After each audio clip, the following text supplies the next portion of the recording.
예, 지난주에 우리가 그 생명남 학교가 현장 학습에 갔는데 첫째 날, 둘째 날, 셋째 날 다 즐겁게 아름다운 자연을 보면서 하나님의 영광과 능력을 또 생각하게 되었고, 어린이들은 뭐 스파에서 수영한 게 제일 좋았다라고 하는데, 저는 이렇게 동물들에게 먹이를 주는 게 제일 좋았던 것 같아요. 그래서 이제 그 양들에게 또 젖소에게 막 우유도 먹이고 또 그런 뭐 사료도 이렇게 주는데, 제가 일부러 제 손바닥에다 줘봤어요.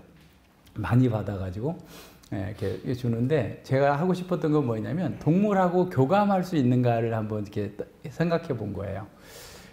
목자가 양의 이름을 부르고, 또 양은 목자의 소리를 듣고 따르는 요한복음 10장의 그 모습들을 기억하면서, 근데 그 염소, 양, 뭐 이렇게 그 토끼 이런 것들도 당나귀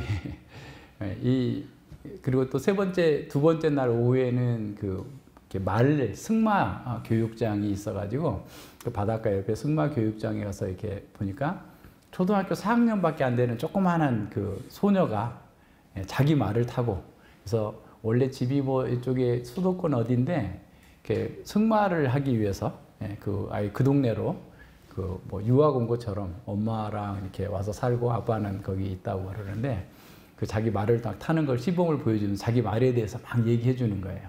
이 말은 뭐 뭘 어떻게 하고 뭘 어떻게 하고, 갑자기 뭐 사람이 뛰거나 소리를 지르면 놀라니까 그렇게 하지 않아야 된다고 하면서 뭐 등등의 얘기를 해주면서 말과 교감하는, 말을 막 목욕시켜주고 또 그 말에 털에 묻어 있는 물을 이렇게 또 이렇게 긁어내면서 말과 교감하는 그런 모습들을 이렇게 봤습니다. 그래서 이제 사람은 자연에 속해 있잖아요. 피조 세계에 속해져 있어요. 그러면서 동시에 초월적인 세계, 하나님의 세계, 영적인 세계에 속해 있어요. 그게 사람의 특징입니다. 그래서 사람은 자연과도 교감을 할 수가 있어요. 물론 그것이 죄로 인해 죽어 있기 때문에 부분적이겠죠. 창세기 2장의 그 동물들을 다스리는 것과는 비교할 수 없지만, 어쨌든 그 동물들도 자기한테 먹이를 주고 이렇게 사랑하는 것처럼 쓰다듬어 주고 이렇게 할 때 본능적으로 느끼는 것 같아요. 경계심이 없이 이렇게 와서 이렇게 먹이를 받아 먹고 더 주기를 바라고 이렇게 쫄쫄 따라다니는 이런 모습들을 이렇게 볼 수가 있는데, 그래서 사람이 가지고 있는 이런 어떤 그 이중적인 특성, 그래서 이제 우리가 개혁신학에서는 인간이 전인이라고 그랬잖아요.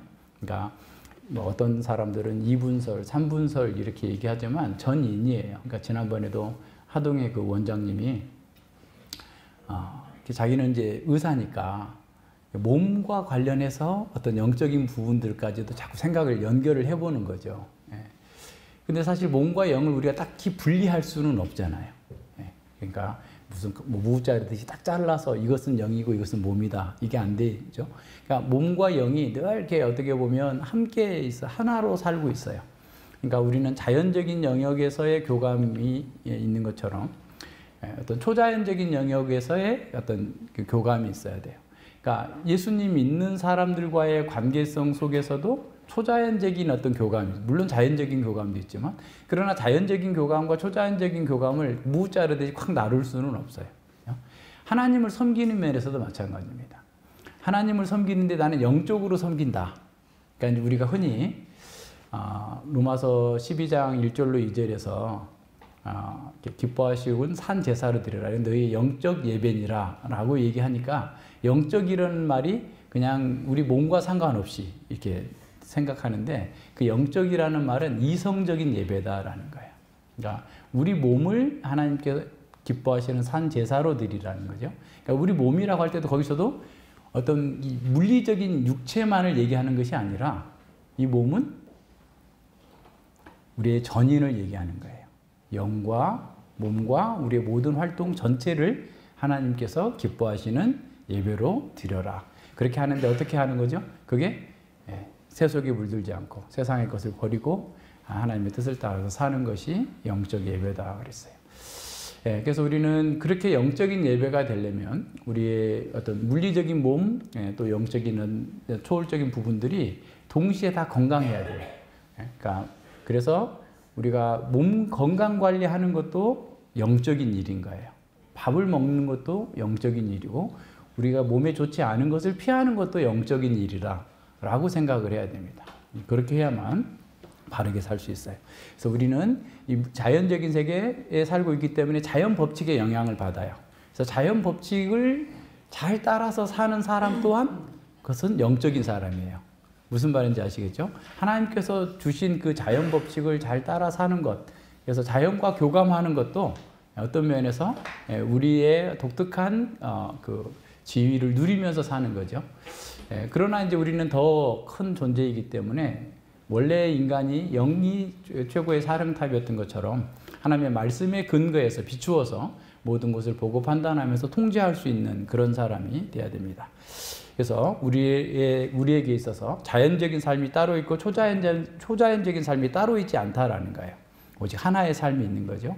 역사도 마찬가지입니다. 하나님께서 허용하시는 역사가 있고 주도적으로 이끄는 역사가 있지만 어디까지는 허용하시는 역사가 어디까지는 뭐 이렇게 주도하는 역사다. 이게 없어서 섞여져 있어요. 우리는 매일 그 하루를 살아가는데 그 속에서 허용하시는 역사와 또 우리 하나님께 주도해 가시는 역사 속에서 버물려져서 살아가는 거예요. 우리가 자연적인 삶을 살지만 그 속에 영적인 삶이 버물려져서 살고 있어요. 그런 것들을 잘 인식해야만 우리의 신앙이 정말 하나님과 교감하고 자연과 교감하면서 하나님의 뜻을 따라서 어떻게 살아가는 것인가가 좀 더 분명하게 나타납니다. 물론 우리가 자연 세계와 영적인 세계에 동시에 산다라고 하는 것은 사실 좀 신비해요. 완벽하게 다 이해할 수 있는 것은 아니에요. 그러나 그럼에도 불구하고 우리는 성경의 계시를 따라서 특별 계시인 성경을 따라서 하나님께서 우리에게 주시는 그 경륜 가운데에서 그 신비를 어느 정도 알면서 나아가는 거죠. 그래서 하나님께서는 우리를 초자연적으로 직접 부르실 수도 있지만 자연적인 것을 통해서도 부르세요. 자연적인 어떤 장애물을 사용하셔서도 우리에게 어떤 일들을 하도록 하시기도 하고 맡기도 하세요. 그래서 그런 부분들에 대한 좀 총체적인 이해를 해야 됩니다. 기독교는 어떤 하나의 종교적인 영역에 머무는 게 아니라 모든 세상을 해석하는 툴이에요. 모든 것들을 바르게 바라보고 또 모든 것 속에서 바르게 살도록 만들어주는 삶의 규범이고 또 원리입니다. 그래서 그런 전체적인 것들을 잘 이렇게 바라봐야 돼요. 그래서 이제 인간을 이해하는 것도 보면 어떤 초자연적인 세계만 가지고서 막 얘기하는 사람들은 또 잘못 가게 돼요. 극단으로 가게 돼요. 자연적인 것만 가지고 하면 또다시 또 극단으로 가게 됩니다. 그래서 이런 부분들을 잘 봐야 돼요. 그래서 오늘 우리가 사도 바울의 그 말씀, 그 말을 이렇게 기도를 보면서 보면은 사도 바울은 그 두 세계 속에서 어떻게 하나님의 뜻을 이렇게 바라보면서 살아갔는지가 잘 드러납니다. 그래서 우리는 그것을 좀 더 배울 수 있는 그런 시간을 갖기를 원합니다. 그러니까 앞서 1절과 사도는 1절과 7절에서 그 자기의 어떤 핵심 개념이 자기는 이방인의 사도다. 그리고 자기는 복음을 위하여서 맡겨져 있다. 이 두 가지를 이제 구체적으로 설명해 나갑니다. 그래서 이방인의 사도로서의 어떤 구체적인 그 상황들을 이렇게 말해주면서 특별히 로마 교회의 복음을 더 잘 전해서 그들이 믿음 안에서 견고해지도록 하기 위한 자신의 사명에 대해서 좀 더 설명하고 있고요. 그 다음에 이어져서 복음 안에서 성장하고 또 열매 맺고 또 복음이 전진하기를 바라는 것. 그리고 16, 17절에서는 이제 로마서의 전체 주제인 복음에는 하나님의 의가 나타났다.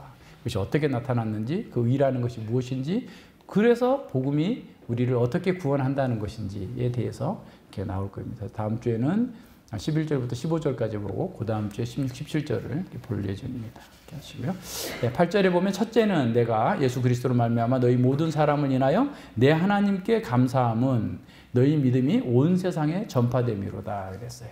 첫째는 둘째는 이런 어떤 서술적인 것이 아니라 무엇보다도 먼저 특별히라는 말입니다. 그래서 바울 사도는 로마 교회의 믿음이 온 세상에 전파된 것을 특별히 감사하고 있다라는 거예요.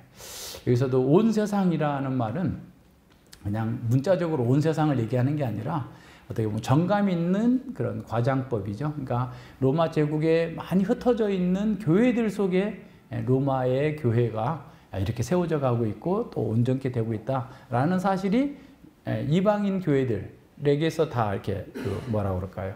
회자되고 있었을 거 아니에요. 그래서 그 로마 제국의 수도인 그 로마에 믿는 그리스도인들이 함께 모여서 예배드리고 있다라고 하는 사실이, 로마가 수도니까 가장 멀리 많은 사람들이 회자됐을 것 아니에요? 뿐만 아니라 그 AD 49년에 클라우디우스 황제가 모든 유대인들은 로마를 떠나라 라고 했을 때 유대인 크리스찬들이 다 또 제국으로 흩어졌을 거 아니에요. 브리스길라와 아굴라가 이 고린도에 왔었던 것처럼 많은 사람들이 가서 로마 교회가 이렇더라 저렇더라라는 사실들을 알려줘서 그런 얘기를 듣고 또 다른 교회들에서 굉장히 기뻐하고 감사하면서 그렇게 살았겠죠. 특별히 그 클라우디우스 황제가 유대인을 추방한 것은 예수님이 그리스도냐 아니냐는 것 가지고 믿는 크리스찬들과 믿지 않는 유대인들 사이에 유대인들끼리, 유대인 크리스찬과 불신 유대인들끼리 싸워가지고 그게 발단이 되었기 때문에 그 말은 더 멀리 퍼졌을 거예요. 그래서 바울은 그들이 가지고 있는 믿음, 그들이 가지고 있는 하나님의 은혜 때문에 무엇보다도 먼저 특별히 감사한다라고 이렇게 말씀하고 있는 겁니다. 그래서 바울의 감사는 성도를 향하지 않고 하나님을 향합니다. 그것도 중요합니다. 그러니까 우리 어떤 성도들이 어떤 선한 일, 또 하나님께서 기뻐하시는 일을 했을 때, 또 우리를 도와줬고 그랬을 때라도 그분을 통해서 하나님께서 우리를 도우셨다. 그래서 하나님께 늘 감사하는, 감사의 방향이 하나님께로 가야 된다라고 하는 사실을 기억해야 됩니다. 근데 거기에서 사도 바울은 그리스도로 말미암아 하나님께 감사한다는 거예요. 그러니까 감사도 그리스도를 통과해야만 받아들여지는 거예요. 그러니까 우리의 예배가 그리스도의 보혈 안에서 그리스도의 몸된 지체로 들어와 있을 때 하나님께 예배가 받아들여지는 것처럼 그리스도의 중보로 인해서 하나님께 나아가는 길이 열렸고 그 길로 인해서 하나님께 감사하면서 기도할 수 있게 되었다라고 하는 그런 의미입니다. 그래서 예수님의 사역에서 항상 기도가 첫 번째 일이었던 것처럼 바울에게 있어서도 모든 사역에 앞서서 기도하는 사람이었습니다. 그래서 어떤 학자가 말하는 것처럼 바울은 기도에 푹 잠겨서 사역을 했다. 그러니까 기도 속에서 사역했다, 그런 말이죠. 그래서 우리가 주기도문에서 공부했던 것처럼 기도와 삶이 분리되지 않고 그 기도하는 대로 살고 삶이 기도이고 이런 삶을 살고 있었던 것이죠. 그래서 바울은 기도가 기독교의 생명선이고 경건과 믿음과 모든 형식의 필수적인 요소라는 사실을 잘 알고 있었고 또 그렇게 살면서 기도하면서도 그렇게 기도하도록 가르치고 있는 것입니다. 그래서 기도는 바울 사도의 모든 종교적 경험의 중심이었고 하나님과 이 세상 그리고 모든 인간관계에 가장 깊은 확신을 표현하는 하나의 방법이었습니다. 따라서 기도는 사람의 중심적인 확신과 그 영성을 지배하는 활력을 반영해줘요. 그래서 우리가 기도가 활발하게 잘 이루어지는 사람은 그가 영적으로 잘 움직이고 있다라는 거죠. 근데 기도가 둔탁해져 있다, 기도가 뜸하다, 아니면 기도를 안 하고 있다 그러면 그 영적 생명은 상당한 위기적인 상황이다 라고 하는 것을 진단할 수도 있습니다. 그래서 기도는 우리가 성장하고 있는지를 잘 보여주는 표지입니다. 기도는 우리가 진정으로 하나님을 사랑하는지를 판단할 수 있는 시금석이고 이웃을 사랑하는 첫 번째 방법도 그를 위해서 기도하는 거예요. 무엇인가를 하기 전에 우리는 기도해야 돼요. 그를 위해서 기도해야 됩니다. 우리 성도들을 위해서 기도하고 우리 자녀들을 위해서 기도하고 우리 아내와 남편을 위해서 우리 가족들을 위해서 기도하는 것이 첫 번째 이웃사랑의 방법이다라는 사실을 기억해야 됩니다. 우리도 어떤 형제의 오늘 우리가 공적 고백을 하지만 어떤 형제가 신앙을 고백하고 하나님의 은혜를 이렇게 찬양하고 이런 소리를 들을 때 우리도 그리스도로 말미암아 하나님께 감사하고 그리스도로 말미암아 하나님께 찬양을 돌려드리는 그런 일들이 우리 속에서 풍성하게 있어야 됩니다. 우리 시대는 너무나 개인주의적이고 또 개교회 중심적인 성향이 강하기 때문에 우리 밖에 있는 믿음의 형제들의 소식에 대해서 좀 둔감해져 있는 것을 보게 돼요. 중국에 있는 믿음의 형제들이 이런 일을 했다라고 했을 때 같이 기뻐하고 같이 즐거워하고 또 그들의 아픔에 우리가 같이 동일시할 수 있는 그런 마음이 들어야 되는데 너무 개교회주의이고 개인주의이기 때문에 그냥 너무 덤덤한 것은 아닌지라는 생각을 해보게 됩니다. 하나님의 말씀 안에서 새로운 생명이 태어나고 그 생명이 약동하는 모습을 보면서 하나님께 감사하는 마음으로 그분께 기도하고 있는지를 살펴봐야 됩니다. 어떤 사람이 거듭나고 또 은혜 가운데 성장하는 그 모습을 보면서 그와 같은 오히려 그보다 더 많은 관심과 또 그 사랑을 보여주고 있는지 생각해 봐야 됩니다. 우리의 감사와 우리의 기도는 우리가 하나님 나라의 일에 얼마나 민감한지를 보여주는 척도예요. 그러니까 그런 일들을 보면서 정말 하나님께서 기뻐하시는 그 일을 우리가 내 일로 여기고 나도 기뻐하고 있는가, 그리고 그걸 나도 감사하고 있는가 라고 하는 것이 하나님 나라의 백성으로서의 그 어떻게 보면 참여도 그것을 드러내는 그런 민감한 그 바로미터라는 사실을 기억해야 됩니다. 주기도문은 우리의 삶의 패턴을 형성한다고 그랬죠. 주기도문의 첫 번째 부분은 주의 하나님의 이름이 거룩히 여김을 받으시는 것. 하나님께서 모든 영광을 받으시기를 바라고 하나님의 나라가 임하고 하나님의 뜻이 이루어지기를 기도하는 것이 우리의 첫 번째 그 일입니다. 그래서 우리는 하나님 나라와 하나님의 그 영광과 하나님의 뜻이 이루어지도록 기도하면서 실천하는 거죠. 그래서 그런 기도와 그런 삶이 우리가 누구이고 우리가 무엇을 위해 사는 사람인지를 아는 거죠. 앞서도 양자 됐다고 그랬는데 하늘에 계신 우리 아버지요. 어떻게 그 영광의 하나님이 하늘에 계신 초월적인 하나님이 지금 우리에게 가장 친근한 아빠 아버지가 되었는가 라고 하는 우리 정체성을 보여주고 있고 우리는 무엇을 위해서 살아야 되는가 어디에 속해 있는가 그것을 보여주는 것이 주기도문의 첫 번째 부분이에요. 그럼 두 번째 부분 우리에게 일용할 양식을 주시고 또 우리에게 우리가 사죄의 은혜를 베풀어 주시고 우리가 악과 또 시험에 들지 않게 해달라고 기도하는 두 번째 부분은 우리의 삶의 모든 필요가 주님께로부터 주어진다는 사실, 주님을 의존하는 거죠. 여기서도 우리입니다. 공동체예요. 그러니까 우리의 필요, 우리의 정서적인 필요, 육체적인 필요, 영적인 필요가 오직 하나님께로부터 나온다. 그리고 그러한 영적인 필요와 그런 공동체적인 필요를 채우기 위해서 우리는 서로 용서하고 서로 화평 가운데서 하나 되는 그 교회가 돼야 되는 거고 그리고 하나님 나라의 사명을 이루기 위해서 시험과 악에 지지 않고 극복해 나가면서 하나님의 뜻을 이루도록 하는 것이죠. 그래서 이렇게 우리의 이 기도가 주기도문의 기도가 우리의 삶으로 드러나고 있다면 우리는 하나님을 의뢰하고 하나님의 공동체인 이 교회 가운데에서 풍성한 만족을 누리고 안식과 행복한 삶을 누리게 될 것입니다. 그래서 기도와 우리의 삶은 늘 연결되어 있어요. 우리가 뭘 기도하는지를 잘 보면 우리가 지금 뭘 갈망하고 있는지가 잘 드러나게 되어 있습니다. 그래서 이것이 우리의 늘 감사로 드러나야 돼요. 그리스도로 말미암아 감사하는 거예요. 우리 하나님께 하나님의 그 은혜를 감사하는 거죠. 9절에 봅니다. 내가 그 아들의 복음 안에서 내 심령으로 섬기는 하나님이 나의 증인이 되시거니와 항상 내 기도에 쉬지 않고 너희를 말하며 라고 말씀합니다. 바울은 그들을 위해서 기도하면서 어떻게든지 그들에게 가서 그들과 함께 교제하기를 소망했어요. 그래서 하나님이 나의 증인이 되신다라는 말은 증인 공식인데 자신의 말에 거짓이 없음을 강조할 뿐만 아니라 자신이 로마 교회를 향해서 얼마나 진심 어린 관심을 가지고 그들을 만나고자 하는 그런 그 열망이 있는지를 이렇게 보여주는 그런 표현이죠. 아마도 이방인의 사도로 부름받은 그 바울이 이방인 세계의 수도인 로마에 아직 방문하지 않은 것에 대해서 서운해하고 있는 로마의 그리스도인이 있다라는 소식도 들었을 수도 있을 거예요. 그런데 그런 것을 기억하면서 지금 이렇게 말하는 겁니다. 그의 아들의 복음 안에서 내 심령으로 섬기는 하나님이 나의 증인이 됩니다. 그래서 나는 하나님께서 내가 복음 안에서 그 아들의 복음 안에서 하나님을 섬기는 하나님이 나의 증인이 된다. 나는 정말 복음 안에서 하나님을 위해서 일했고 하나님을 위한 사역을 헌신했고 그렇기 때문에 하나님께서 나의 증인이 될 것이다 라는 말이에요.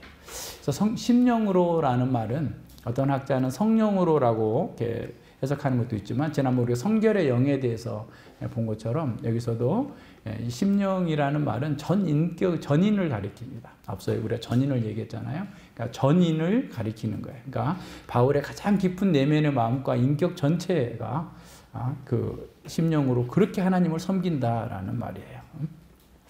그래서 우리는 어떤 면에서 바울이 말하고 있는 내 심령으로 섬기는 하나님이라고 말할 정도로 우리의 인격과 우리의 전인을 다 쏟아서 하나님을 섬기고 있는지를 이렇게 점검해 봐야 됩니다.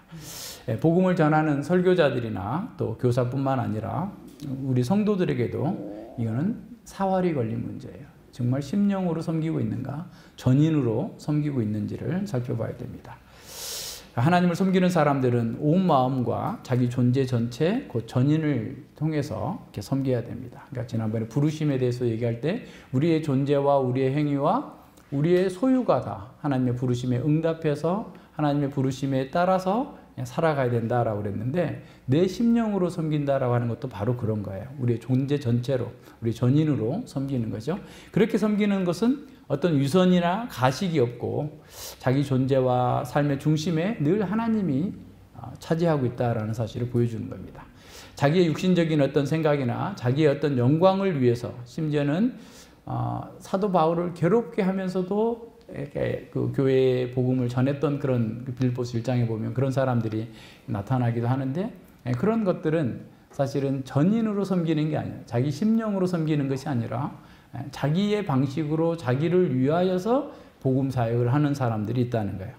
그래서 예나 지금이나 설교하고 하나님 나라를 위해서 사역을 한다고 하는 사람들이 진지하지 않게 또 자기 방식대로 자기 영광을 위해서 자기 이익을 위해서 하는 사람들이 많습니다. 바울 사도는 거짓 교사들과 자기를 이렇게 동일시하고 있는 고린도 교회에 나는 그런 사람이 아니다 라고 하면서 교직 교사들과 자신을 차별화하면서 이렇게 말씀합니다. 고린도후서 4장 2절에서 이에 숨은 부끄러움의 일을 버리고 교율 가운데 행하지 아니하며 하나님의 말씀을 혼잡케 아니하고 오직 진리를 나타내므로 하나님 앞에서 각 사람의 양심에 대하여 스스로 청구하노라 그랬어요. 숨은 부끄러움, 다른 사람 몰래 어떤 따로 꿍꿍기가 있어가지고 그런 사역을 하는 사람들이 있죠. 자기 죄를 감추기도 하죠. 그리고 죄를 짓고 있으면서도 그 어떻게 설교를 할 수 있는지 좀 신기할 것, 우리는 참 신기한데 그럴 수 없어요. 왜냐하면 내 심령으로 섬기는 하나님이라면, 내 전 인격과 온 마음과 전 존재로 하나님을 섬긴다면 하나님께서 보지 않는 어떤 부분이 있으니까 그걸 감춰놓고 하나님의 일을 하는 것처럼 다른 사람들을 속일 수 있겠습니까? 그런 게 없죠. 그러니까 간사함 없이 하나님 말씀을 순전하게 있는 그대로 진실하게 선포하면서 하나님의 뜻을 따라 섬겼다라고 말합니다. 그러니까 늘 하나님께서 지금 나를 보고 계시다. 나의 밥 먹는 것, 나의 대화, 내가 혼자 있을 때 하고 있는 그 모든 것도 나의 신앙 고백이다. 하나님께서 나를 보고 계신다. 라는 생각을 하고 교활함이나 괴유리 없이 속임 없이 그렇게 하나님을 섬기는 사람, 내 심령으로 섬기는 사람, 그런 사람이 라고 자신을 얘기하고 있고, 우리 또한 그런 사람이 되어야 됩니다. 누군가가 만약 내 심령으로 섬긴다 또는 어떤 일을 하고 있다라고 하면 외적으로만 그것을 하는 것이 아니라 진심으로 최선을 다하고 있다라고 말할 수 있겠죠. 그래서 복음을 전하는 일이나 하나님 나라의 사역은 하나의 직업적으로 해서는 안 돼요. 다른 그런 분들이 많이 있는데 그렇게 하는 게 아니라 하나님의 부르심, 그 소명을 따라서 해 나가야 됩니다.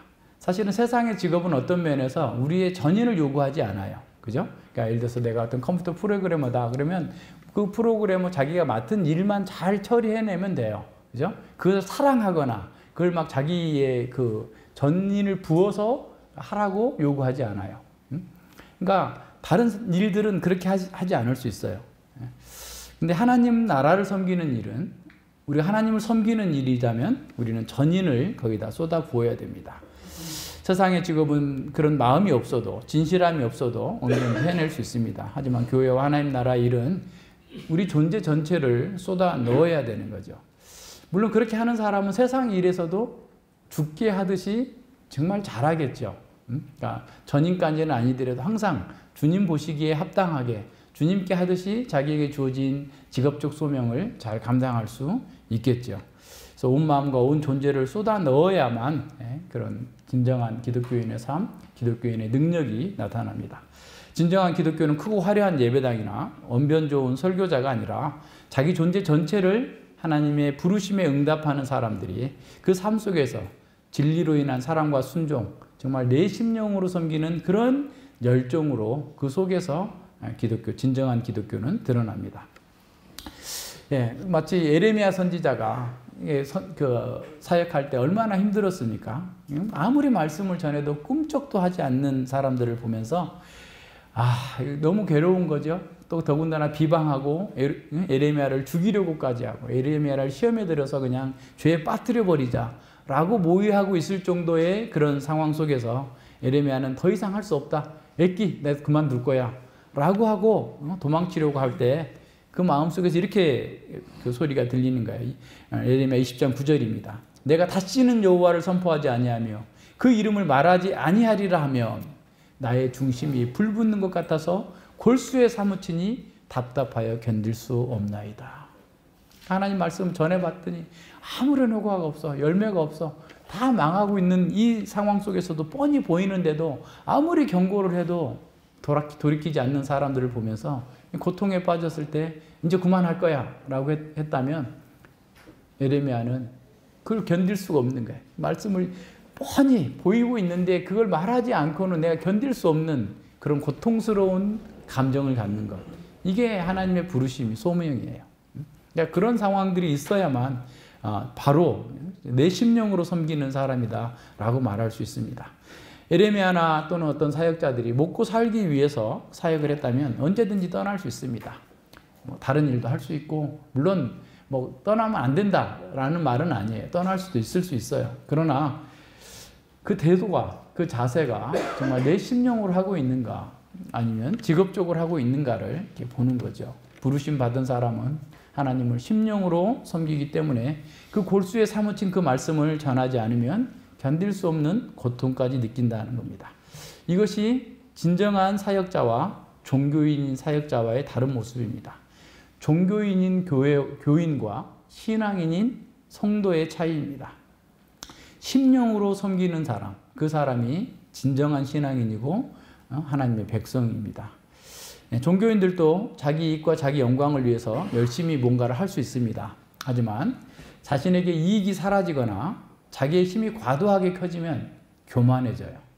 그래서 그들이 가지고 있는 그 열정은 자기를 위한 열정은 강할지 모르나 하나님을 위한 열정은 차갑게 식어버립니다. 여전히 그들은 설교를 하고 있어요. 그러나 그들은 심령으로 하지 않습니다. 설교는 여전히 유창하게 하고 있고 교인 수가 늘어나고 있고 모든 것들이 다 안정되는 것처럼 보이지만 그들의 마음은 주님이 아니라 자기가 왕노릇하고 있기에 아주 냉혹합니다. 잔인한 짓도 마다하지 않습니다. 그래서 C.S. 루이스는 사탄이 우리 안에 교만이라는 독재 정권을 세울 수만 있다면 그 사람이 순결하게도 살고 용감하게도 사는 것쯤은 봐줄 수 있다는 거예요. 그러니까 그 사람을 사단이 교만하게 만들어서 그 어떤 짓도 할 수 있는 그 자기 영광을 추구하는 사람을 만들 수만 있다면 다른 사람이 보기에 굉장히 순결하게 깨끗하게 정직하게 사는 것처럼 하는 것도 용납해 줄 수 있다는 거예요. 그러면서 뭐라고 말하냐면 암에 걸리기만 할 수 있다면 그까짓 거 동상 치료되는 거 내비둔다는 거예요. 무슨 말인지 알겠죠? 교만이라고 하는 것은 지옥에서 올라왔다. 다른 모든 죄는 우리 인간 속에서 나온 거라고 한다면 교만의 죄는 지옥에서 나와서 하나님을 대적하는 것이고 하나님 위에 자기를 두는 것이기 때문에 그만큼 위험하다라는 거예요. 그래서 교만은 암이라고 선언하면서 얘기합니다. 자기 사랑, 또 이 교만이라고 하는 영적인 암에 걸려 있는 사람은 굉장히 큰 일을 이루었기 때문에 스스로 교만해져 있지만 실상을 열어보면 굉장히 상식적이지 못한 일까지 해요. 여러분 잘 보세요. 그러니까 교만하면 눈이 어두워져요. 이제 구약에서도 계속 나와요. 선지서들이 계속 나오는데 선지자들이 더 이상 묵시가 없을 것이고 보지 못할 것이고 벙어리 개와 같을 거다라고 얘기하는 것들이 바로 그런 거예요. 교만해지면 안 보입니다. 오늘날 스타 목사라고 하는 사람들이 비상식적인 일을 하는 것도 바로 그런 교만에 빠져 있기 때문에 그렇습니다. 예배하는 우리도 마찬가지입니다. 처음에는 절박한 마음으로 하나님을 예배하면서 하나님의 은혜를 누리지만 어느 순간부터 예배가 하나의 습관이 되어버리고 심령으로 예배하지 않게 돼요. 찬양을 하고 설교는 듣지만 그것이 그냥 하나의 루틴이 되어버렸어요. 습관이 되어버렸어요. 마음이 차가워져 있어요. 그러면서 헛된 것에 마음을 많이 빼앗기게 됩니다. 만약에 우리에게 그런 증상이 나타난다면 속히 회개하라고 하는 신호라는 사실을 기억하고 회개해야 됩니다. 우리의 심령이 전인이 동반되지 않는 사랑은 그 대상이 누구를 향한 것이든지 간에 껍데기에 불과합니다. 전인이 참여하지 않는 예배는 하나님을 모욕하는 것이 될 수 있어요. 미국의 한 목사님이 이렇게 말합니다. 교회 안에서 찬송을 부른다고 우리가 거룩하게 되지 않는 것은 마치 외양간에 서서 말 울음소리를 낸다고 우리가 말이 되지 않는 것과 마찬가지다. 맞죠? 그러니까 교회 안에서 열심히 찬양을 하고 불렀는데 자기는 스스로 그래서 거룩한 것으로 여기지만 실제로 그렇게 되지 않을 수 있다는 거예요. 우리가 평소에 하는 말도 마찬가지라는 겁니다. 우리가 말하는 내용과 방식은 내면의 가장 깊숙한 부분을 표현해 줍니다. 하지만 아무 생각 없이 그저 거룩한 말들을 반복한다고 해서 어떤 관계가 형성되지 않는 것은 너를 사랑해 매일 20번씩 100번씩 막 한다 할지라도 성숙한 연인이 되지 않는 것과 같다라는 거예요. 무슨 말이에요? 내 심령이 포함되지 않는, 전인이 포함되지 않는 거룩한 말 아무리 해도 실제 변화되지 않는다 말이에요. 우리가 찬송을 할 때 그 찬송이 전인으로 한다면 내 영혼과 마음과 힘을 쏟아서 내 하나님을 찬양하고 그 하나님의 은혜를 내가 새기면서 찬양한다면 우리는 그 찬양이 우리의 삶으로 연결이 될 거예요. 그래야 우리는 변화되는 거예요. 근데 입으로만 찬양한, 전인이 담겨져 있지 않는 찬양은 아무리 말소리를 내도 말이 되지 않는 것처럼 그 찬양을 해도 찬양하는 사람다운 인격과 삶이 나타나지 않을 수 있다는 거예요. 그래서 전인으로 내 심령으로 하나님을 섬기는 것이 얼마나 사활이 걸린 문제인지를 다시 한번 생각해 봐야 됩니다. 설교자뿐만 아니라 예배하는 사람들도 육신적으로 하나님을 섬기는 경우가 많습니다. 그런 섬김은 자기 차원에서 자기 의의를 과시하는 수단이 될 수 있습니다. 육신적인 사람들은 개혁신학을 말하고 하나님의 영광을 말하지만 결국 자기 틀에서 벗어나지 못하는 경우를 봅니다. 왜냐하면 육체는 항상 자기를 자랑하고 싶어하고 스스로를 나타내고자 하는 것이 특성이에요. 그 본질이 그래요. 그래서 하나님의 영광과 성도들의 유익보다는 자기 영광을 추구하고 자기 유익을 위해서 그걸 이용하는 것이죠. 근데 이 일은 너무 교묘하게 이루어지기 때문에 잘 못 느껴요, 사람들이. 회중의 정욕을 이렇게 부추기면서 그 일을 하기 때문에 몰라요. 예, 세상의 어떤 번영을 추구하도록 그 신앙의 이름으로 조장하기 때문에 영적인 시력이 약한 어린 신자들은 그런 설교자들을 추종하게 되어 있습니다. 사람들은 영적인 시각을 상실했기 때문에 대부분은 외모만 보고 내면의 상태를 보지 못합니다. 진정한 영적인 실상을 보지 못하는 사람들은 멋진 예배당과 개혁주의 교리를 설교하고 또 목사가 자기를 높이면서 탁월한 성자인 것처럼 자기를 이렇게 나타내고자 할 때 그러면서 또 동시에 사람들의 육신의 욕망을, 지적인 욕망도 육신의 욕망이 될 수 있어요. 교리를 많이 배우고자 하고 진리를 알고자 하는 것도 정욕에 속한 것일 수 있습니다. 정욕적으로 할 수 있어요. 그래서 그런 것들을 조장하게 되니까 사람들은 그 목사를 맹종하면서 따르는 것을 봅니다. 그런 교회에 다니는 교인들은 개혁주의 신학을 알게 되고 개혁교회를 다니는 것 그 자체를 자랑합니다. 하지만 일상에서 벌어지고 있는 수많은 일들, 자녀들과 부대끼면서 살 때, 또 직장에서, 사업장에서 어떻게 보면 사람들과의 관계 맺으면서 그 진상들을 만나고 씨름할 때 그것을 말씀으로 해석하고 말씀으로 적용하지 못하고 무기력하게 넘어지는 거야. 세상의 방식대로, 과거의 방식대로, 육신의 방식대로 하는 거예요. 그렇게 되면 자신들이 고백하는 그 신앙을 부인하는 것이에요. 네, 그래서 이 자기 의의를 세우고 과시하기 위해서 열정적으로 그런 일들을 이렇게 하는 사람들 또한 얼핏 보면 굉장히 대단한 것처럼 보일 수는 있으나 실제의 삶 속에서는 그것을 이렇게 이루지 못하는 거예요. 이게 중요합니다. 그러니까 우리가 어떤 무엇인가를 이렇게 보고 행하는 것이 중요한 것이 아니라 정말 그걸 전심으로 하고 있는가, 이게 더 중요해요. 우리에게 필요한 것들 점검해야 될 부분들이 바로 그런 거예요. 예. 근데 사람들을 서로 높여주고 서로 영광을 취하게 하면서 사람들의 어떤 열심을 끌어내서 자기가 이루고자 하는 어떤 목표를 이루고자 하는 그런 목회를 하는 사람들이 굉장히 많습니다. 그래서 그런 사람들에게 있는 사람들은 자신들이 하고 있는 그 어떤 활동을 통해서 자기 정체성을 찾고자 해요. 그러면서 그런 일들을 또 잘 해냈을 때 속에서 큰 위로도 받고 해방감을 갖고 그것이 어떤 자기의 존재의 목적에 부합한 것처럼 굉장히 그런 일에서 또 흥분하기도 합니다. 그런데 그것은 아까 얘기한 것처럼 내 심령으로 하는, 전인으로 하는 게 아니에요. 육신적인 방식으로 그 일들을 하는 것이기 때문에 자기에게 크게 유익하지 않을 수 있습니다. 영적인 열심, 참된 영적인 그 은혜와는 거리가 먼 경우가 많아요. 그래서 육신적인 열정으로도 많은 종교 활동이 이루어져요. 오히려 그게 그렇게 하면 더 잘해요, 사람들이. 뭔가 막 시켜주고 이렇게 하도록 하고 이렇게 어떤 책임을 맡겨주고 나면 사실은 뭐 자기 돈을 써가면서 큰 일을 막 대단하게 더 잘해냅니다.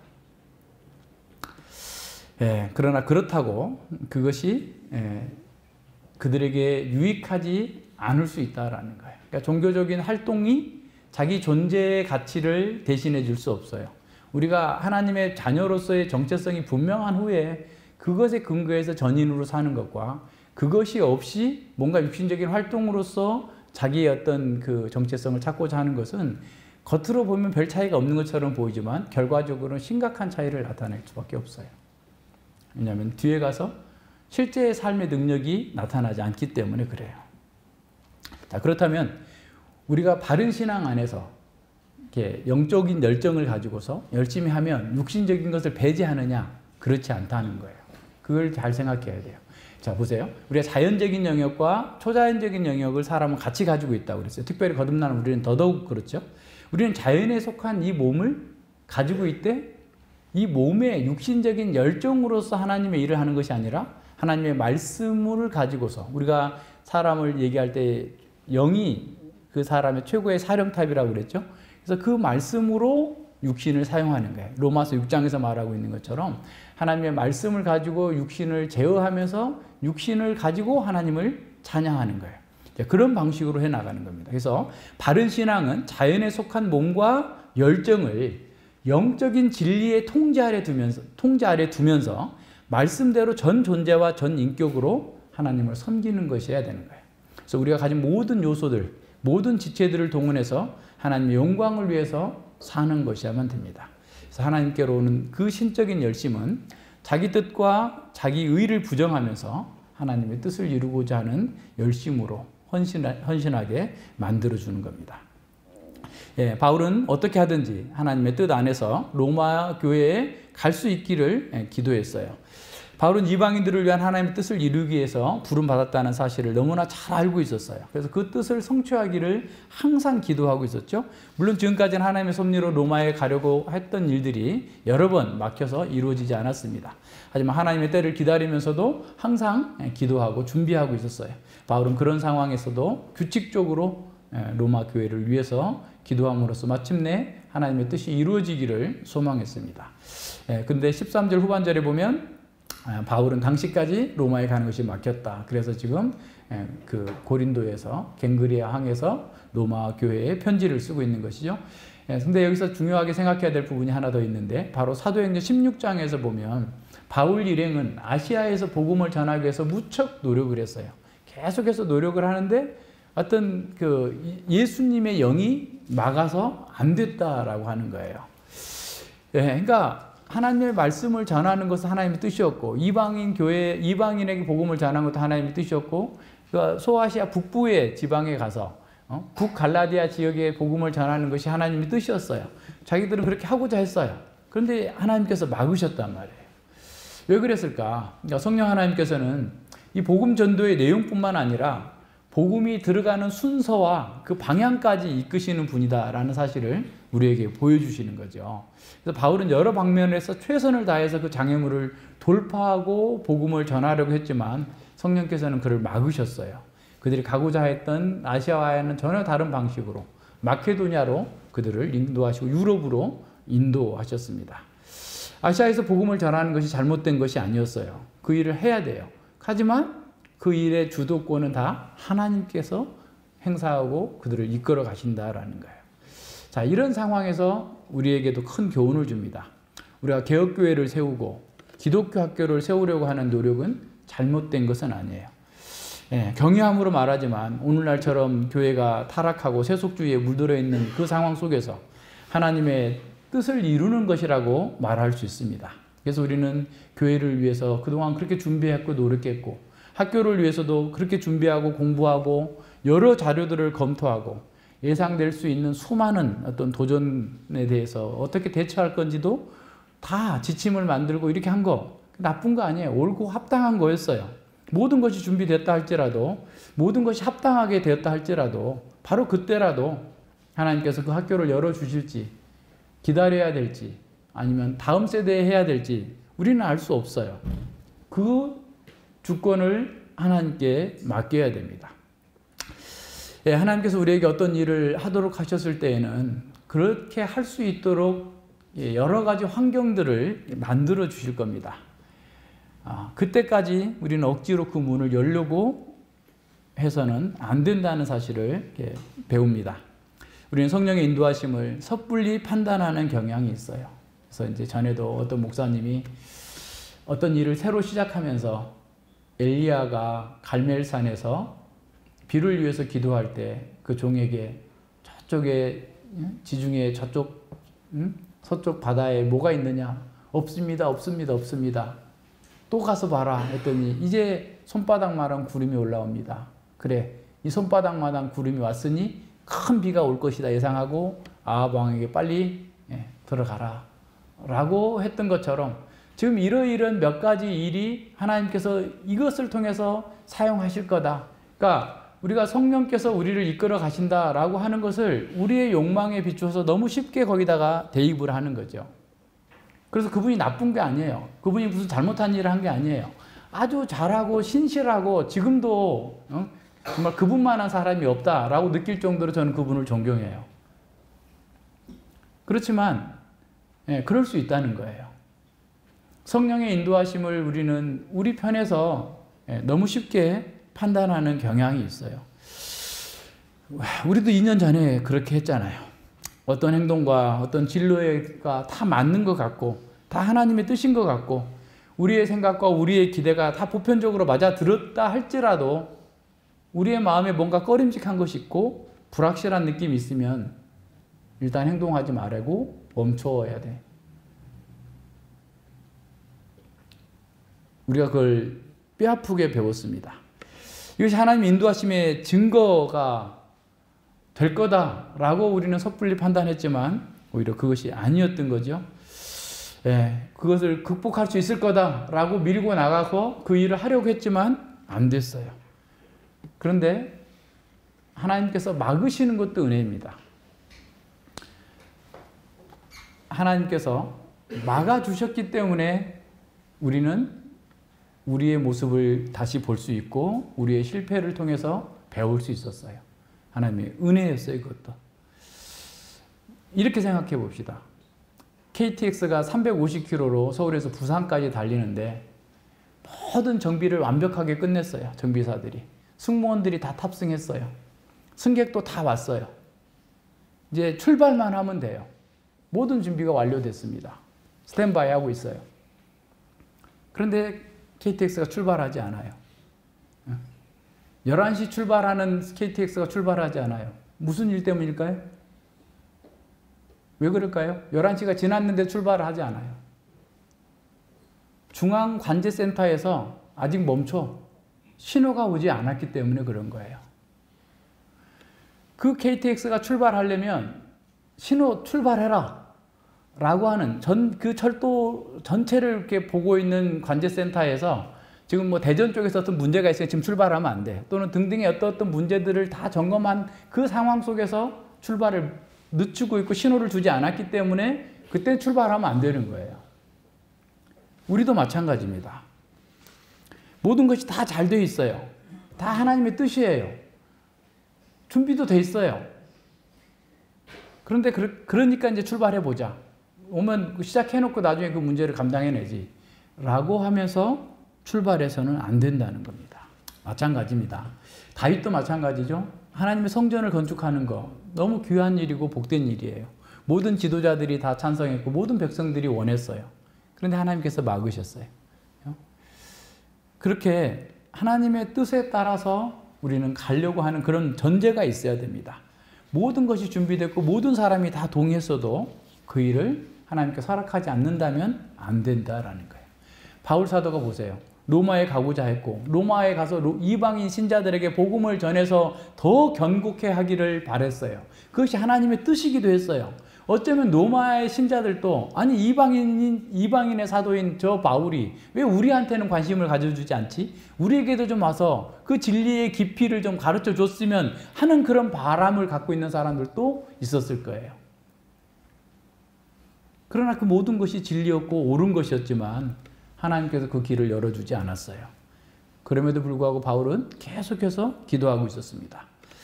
바울 사도 입장에서 볼 때 그 길이 열렸다고 생각할 수 있는 여러 번의 상황이 있었을 수도 있어요. 이제 로마로 가면 되겠구나. 근데 가려고 했는데 고린도 교회가 막 또 문제가 있고 에베소에서 문제가 있고 등등의 막 수많은 자신이 세웠던 그 교회들의 문제들을 감당해내는 그런 사역이 막 너무 분주했을 수도 있어요. 가려고 해서 우리가 티켓팅을 해놨는데 그걸 다 취소하고 또 다음으로 연기하고 또 그때 가서 또 다른 일 때문에 못 가고 이렇게 하는 경우가 있는 것처럼 바울 사도도 아마도 그런 경험들을 여러 차례 했을 거라고 생각돼요. 때가 오지 않았어요. 수많은 장애물들이 그가 로마로 갈 수 없도록 막았던 겁니다. 그럼에도 불구하고 사도는 계속해서 그 일을 위해서 기도했어요. 어떠하든지 이제 하나님의 뜻 안에서 너희에게로 나아갈 좋은 길 얻기를 구하노라. 늘 기도하고 있었던 겁니다. 방해를 받았다고 해서 절망하거나 포기하지 않았어요. 낙담하지도 않았습니다. 그는 하나님과 쟁변하거나 하나님과 다투고 하나님을 향해서 불만을 품지도 않았습니다. 우리는 사도 바울의 모습에서 중요한 것을 배울 수 있습니다. 그는 오랫동안 그 일을 위해서 기도했고 또 그 일이 이루어질 때가 됐다라고 하는 확신이 들 때도 있었을 것이에요. 그러나 그 일이 이루어지지 않았어요. 자, 우리에게도 그런 일이 있어요. 이런 일, 저런 일, 그것도 하나님의 뜻이고 하나님 나라의 일이고 그 일을 이루기를 우리는 간절히 소망하고 있어요. 그럴 때 우리가 그런 문이 열리지 않았을 때 슬퍼할 수도 있고 낙담할 수도 있고 괴로울 수도 있습니다. 불평하거나 또는 다른 사람 때문이야, 누구 때문이야 라고 원망할 수도 있습니다. 하지만 사도 바울을 보십시오. 그는 장애물로 인해서 로마에 갈 수 없었던 그 방해를 받았고 그 길이 열리지 않았음에도 불구하고 계속해서 자기의 바람, 하나님의 뜻 안에서 그리스도의 뜻 안에서 이루어지기를 기도하고 있어요. 이것을 우리가 배워야 됩니다. 우리는 행동은 빨리 하는데 기도는 더디합니다. 기도하면서 기다리고 준비하고 하나님의 뜻과 섭리에 우리 자신을 내어드려야 됩니다. 바울이 이처럼 하나님 나라를 위해서 귀하게 쓰임받은 것도 바로 그의 이러한 기도와 열망 때문에 그랬을 겁니다. 우리도 하나님의 뜻을 이루려고 할 때 여러 가지 장애물을 만날 수 있습니다. 우리 인생의 어떤 목표를 가지고 있을 때도 그것 때문에 여러 가지 장애물을 만날 때도 있습니다. 그때 우리는 그 장애물을 무시하거나 그 장애물을 멸시하거나 그 장애물을 또한 미워해서도 안 됩니다. 그걸 통해서 하나님께서 일하고 계시기 때문에 그래요. 하나님께서는 그 장애물을 통해서 우리를 가르치시는 도구로 사용하실 수도 있고 우리를 인도하시는 방식으로 사용하실 수도 있습니다. 하나님만이 그 주권적으로 문을 열기도 하고 닫기도 합니다. 우리가 수년 동안 기도하면서 준비했던 그 사역이 문이 닫혔을 때 그것을 통해서 하나님은 우리에게 더 우리의 마음을 때리는 메시지를 주시는 겁니다. 우리가 그 일을 위해서 우리의 마음 전체를 쏟아 부으면서 그렇게 일했기 때문에 더 깊은 교훈을 얻게 됩니다. 우리 심령으로 그렇게 했기 때문에 더 그렇습니다. 우리는 그 일이 반드시 성사되어야 한다고 생각했고 최선을 다했습니다. 그러나 우리가 원하는 것이 하도록 허락되지 않았을 때 우리는 그 하나님의 뜻을 존중해야 됩니다. 우리는 하나님께서 우리에게 어떤 일을 성취할 수 있도록 하실 뿐만 아니라 우리가 하고자 하는 일을 막기 위해서 우리 앞에 어떤 장애물을 두셨을 경우에도 하나님께 감사해야 돼요. 왜냐하면 하나님께서는 모든 것을 합력하여 선을 이루어 주시고 우리에게 가장 좋은 것만을 주시는데 그 장애물도 우리에게 필요한 거고 좋은 것이었기 때문에 막으셨다라는 사실을 기억해야 됩니다. 우리 앞에 놓여 있는 장애물들 전부 다 그것이 무엇이든지 간에 하나님의 위대한 계획, 위대한 목표를 이루기 위해서 우리를 사용하시는 방편이다라는 사실을 기억해야 됩니다. 한번 생각해 보세요. 2년 반 후에 바울이 로마에 가게 되는 상황도 얼마나 놀랐습니까? 그가 예루살렘에 갔어요. 유대인들의 증오와 유대인들의 난동으로 인해서 로마 군대에 넘겨졌고 가이사랴에서 2년 동안 붙잡혀 있었어요. 그럼에도 불구하고 유대인들은 어떻게든지 바울을 죽이려고 하기 때문에 바울은 황제에게 로마 시민권을 사용해서 황제에게 재판받을 권리를 요구하고 항소함으로써 로마를 가게 되는 겁니다. 바울은 이렇게 로마에 가고 싶지 않았어요.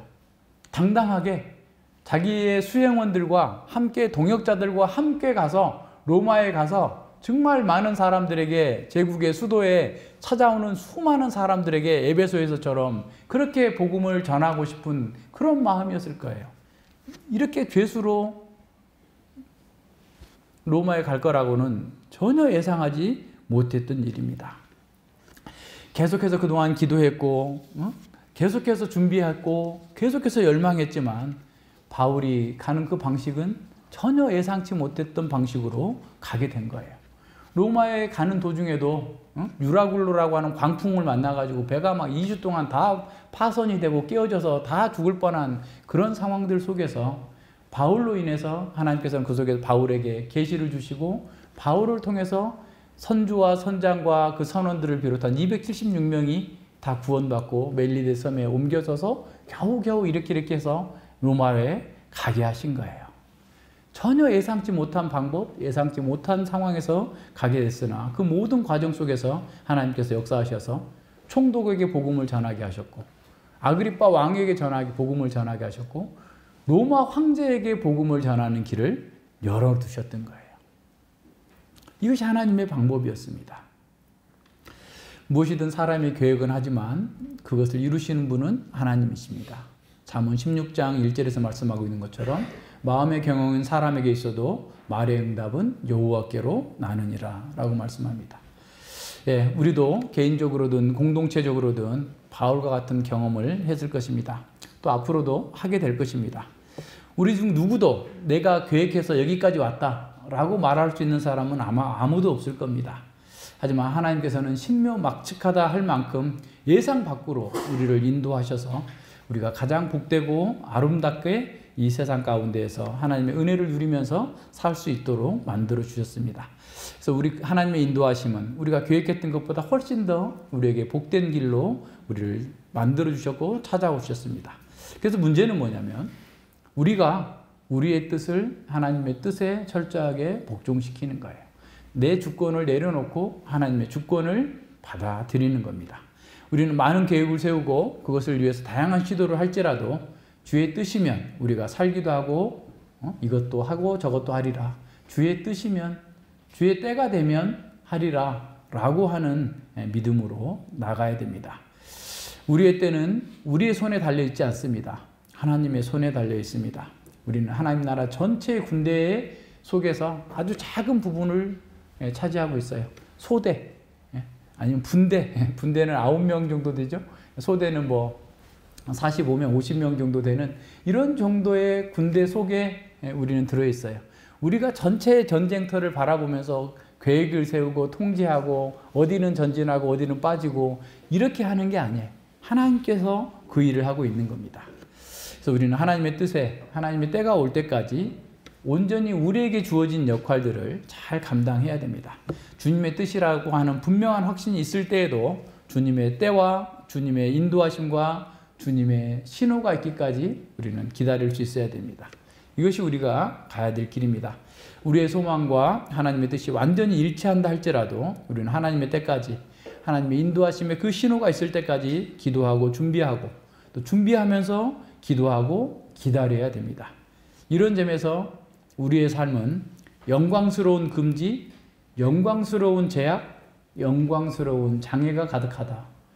우리에게 제약이 있고 금지가 있고 장애가 있다 할지라도 그것은 우리의 영광을 위한 거다. 하나님께서 우리를 그것을 통해서 우리를 영광스럽게 만드실 거다 라고 믿고 하나님을 의뢰하면 됩니다. 어느 날 갑자기 우리가 갈망하던 바로 그 일이, 우리가 준비하면서 기도해 왔던 그 일이 하나님의 때와 하나님의 방식으로 이루어질 것입니다. 우리는 순경이든 역경이든 모든 상황에서 그 지존자의 그늘 아래 있을 때 진정한 평강과 안식을 누리면서 그 일을 이루게 될 것을 기다려야 됩니다. 우리의 산성과 피난처는 오직 주님이십니다. 우리는 범사에 하나님의 뜻을 순복하면서 하나님의 때에 모든 것이 이루어질 것이라는 확신 가운데에서 우리에게 주어진 그 일을 잘 감당하면서 기다리면서 평강을 누릴 수 있어야 됩니다. 말세의 특징은 하나님이 아닌 자신을 우주의 중심에 두고 정욕을 추구하는 삶을 이상적인 삶으로 묘사하는 철학들, 그리고 진정한 인간됨의 의미를 왜곡시키는 세속적인 인본주의에 있습니다. 미국의 한 목사님 이렇게 말씀합니다. 그토록 많은 사람이 어째서 저렇게 형편없이 살아가고 있는지 참으로 알다가도 모를 일이다. 악하게 산다기보다 허망하게 살아가는 모습 말이다. 비참하게 산다기보다는 미련하게 사는 모습, 우리 사회에서 두각을 나타내는 이들을 보면 흠모할 만한 면이 거의 없고 본받을 점은 더더욱 없다. 주변에 유명 인사들은 많으나 성도는 없다. 성도는 전무한 편이다. 애석하게도 자유를 선언함으로써 주인 노릇을 하는 자유로운 인간이 창출된 것이 아니라 시인과 극작가가 묘사한 대로 지루하고 초조하고 코를 훌쩍거리며 쓰라린 가슴을 품은 미치광이 같은 부류만 양산되었음을 알게 되었다. 그러니까 하나님이 주인이 아니라 내가 주인이라고 선언했으면 정말 멋있게 떳떳하게 행복하게 살 줄 알았는데 보니까 더 비참하고 더 어리석고 더 고통 가운데 떨어져서 살고 있더라라는 거예요. 더 비굴하게 살고 있다라는 거예요. 이런 면에서 우리의 주인이, 하나님이 우리의 주인이 되실 때만이 우리는 진정한 생명, 진정한 삶을 살 수 있음을 보게 됩니다. 바울 사도는 지도자들을 영웅시하면서 분열을 일으키고 성령께서 주시는 그 은사들을 놓고 다투었던, 문제 많았던 고린도 교회를 향해서 바른 원리 하나하나를 가르쳐 주십니다. 가르침의 핵심은 외모만 보는 어린아이 같은 상태에서 벗어나라는 거예요. 특별히 은사를 주신 목적이 교회의 유익을 위함임을 모르고 어떤 은사가 더 크고 멋지게 보일 것인지에 대해서 시기하고 분쟁하는 것에 대해서 바른 처방을 해줘요. 그 처방이 뭐냐면 사랑이라는 사랑. 아무리 좋은 은사를 가졌다 할지라도 네가 사랑으로 행하지 않는다면 무익하게 된다. 심하게 말하면 사랑이 없는 은사는 혼란을 가중시키고 하나님의 뜻을 무시하는 처사가 될 것이다 라는 것을 경고해 줍니다.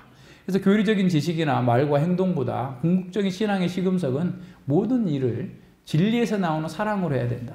그런 교리를 가졌으면 교리가 보여주는 사랑으로 나타나야 돼요.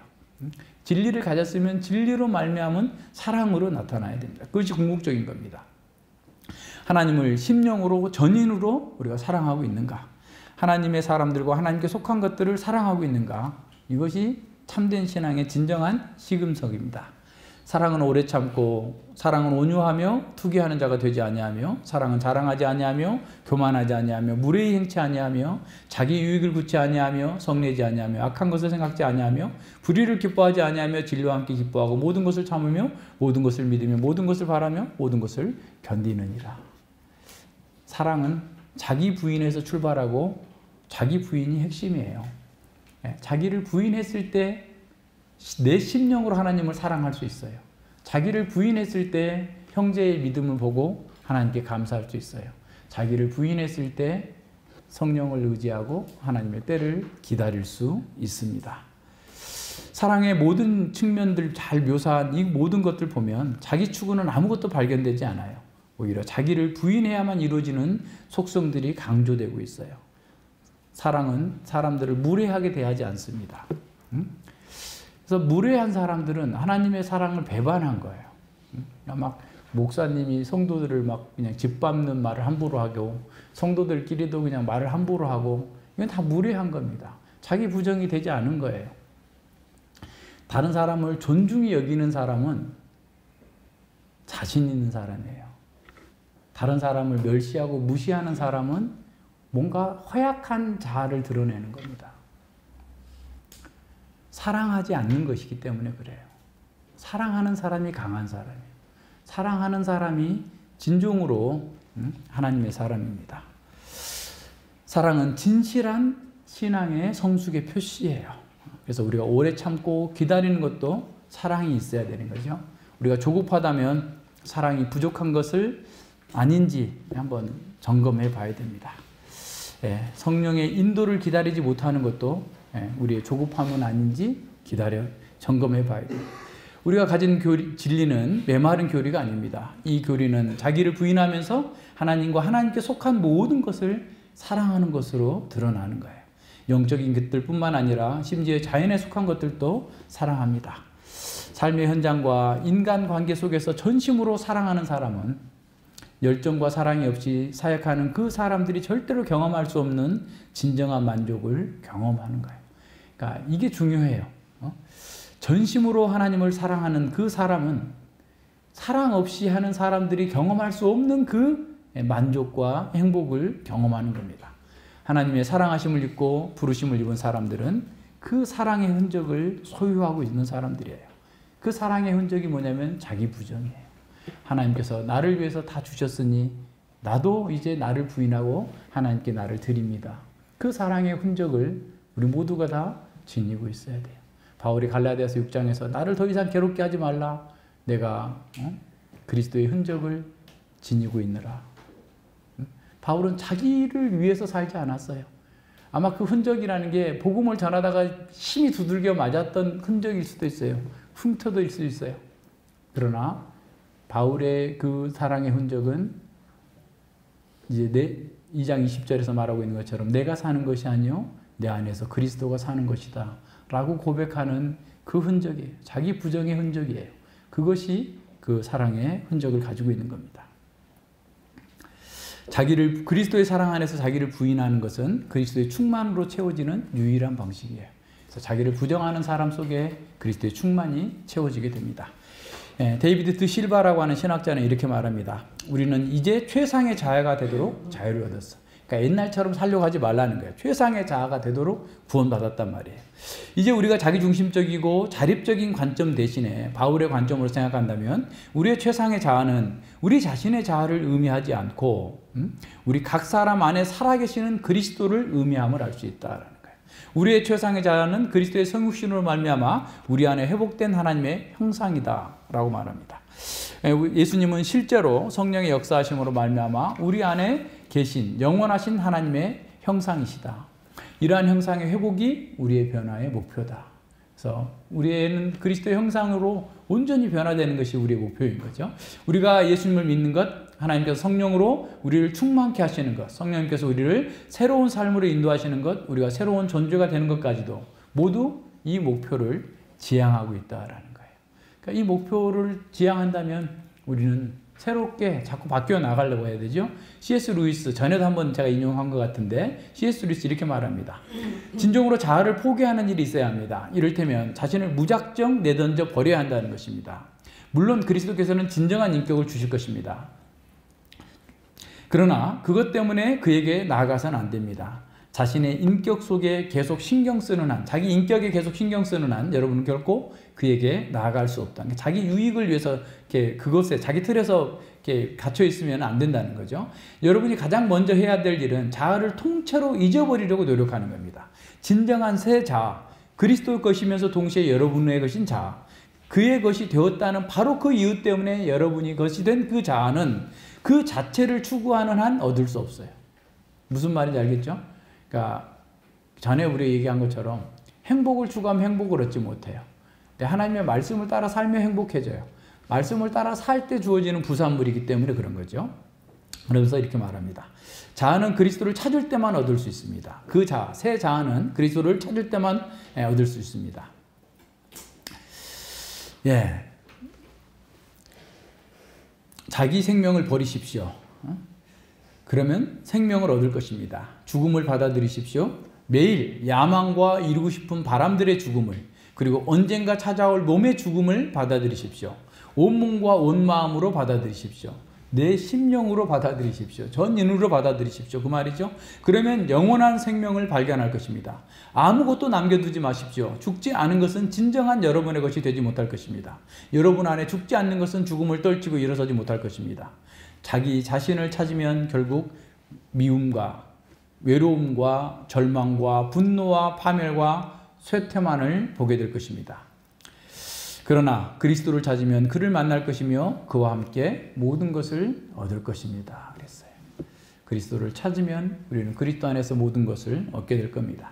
물론 그 일은 쉬운 일은 아니에요. C.S. 루이스도 말하지만 하나님께서 우리를 찾아오셔서 우리의 헌집, 초가집 다 부시고 이렇게 고쳐주는 줄 알았더니 깨어나 보니 궁궐 같은 곳이다. 하나님이 함께 거할 신혼집을 만들어 두셨다라고 선언합니다. 예, 우리가 옛 자아를 버리는 거 쉬운 일 아닙니다. 자기와의 싸움이 있고 죄와의 싸움이 있고 하나님과 또 대결할 때도 있어요. 그러나 그 과정을, 그 모든 과정 속에서 하나님께서는 우리를 전적으로 변화시키셔서 하나님의 영광에, 하나님 나라에 참여하게 하시고 복을 누리게 하실 겁니다.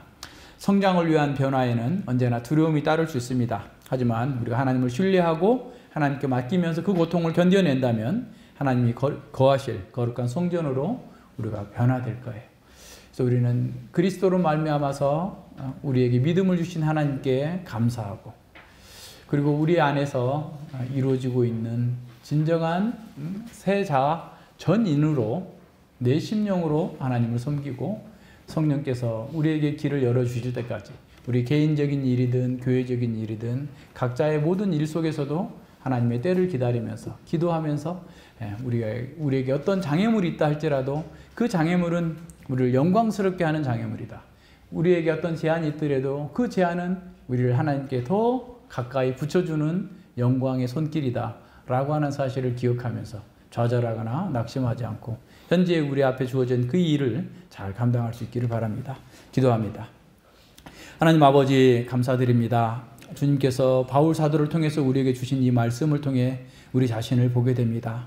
참으로 우리가 얼마나 큰 은혜를 입었는지를 다시 한번 생각하면서 우리 안에서 역사하시는 그 하나님의 능력 가운데에서 우리가 온전히 변화되어서 내 심령으로 섬기는 하나님을 항상 전인으로 우리가 받아들이고 기뻐하고 즐거워하면서 모든 면에서 참으로 깨끗하고 정직하게 하나님의 뜻을 이루어 나가는 전심으로 능력 있는 삶을 살기를 원합니다. 저희들에게 은혜를 부어주시고 성령께서 인도하시는 그 인도하심 속에서 우리의 마음과 생각을 재정비하여서 우리의 뜻이 아니라 하나님의 뜻을 이루고자 사모하고 그 일을 준비한다 할지라도 그 일의 주관자는 하나님이심을 알고 항상 겸손하게 우리가 준비하면서 기도하면서 준비하는 그런 하나님의 자녀로서의 역할을 잘 감당할 수 있기를 원합니다. 이 모든 것은 자기를 부정하면서 하나님을 사랑할 때 우리 가운데 있다는 사실을 기억하고, 자기 부정은 자기를 버리는 것으로 끝나는 것이 아니라 그리스도의 충만으로 채워진다는 사실을 알고 말씀을 듣고 배울 때마다 자기와의 싸우고 자기 죄를 버리기 위하여서 더욱더 힘써서 기도해 나아갈 수 있도록 이끌어 주시옵소서. 감사드리오며 예수님 이름으로 기도드립니다. 아멘.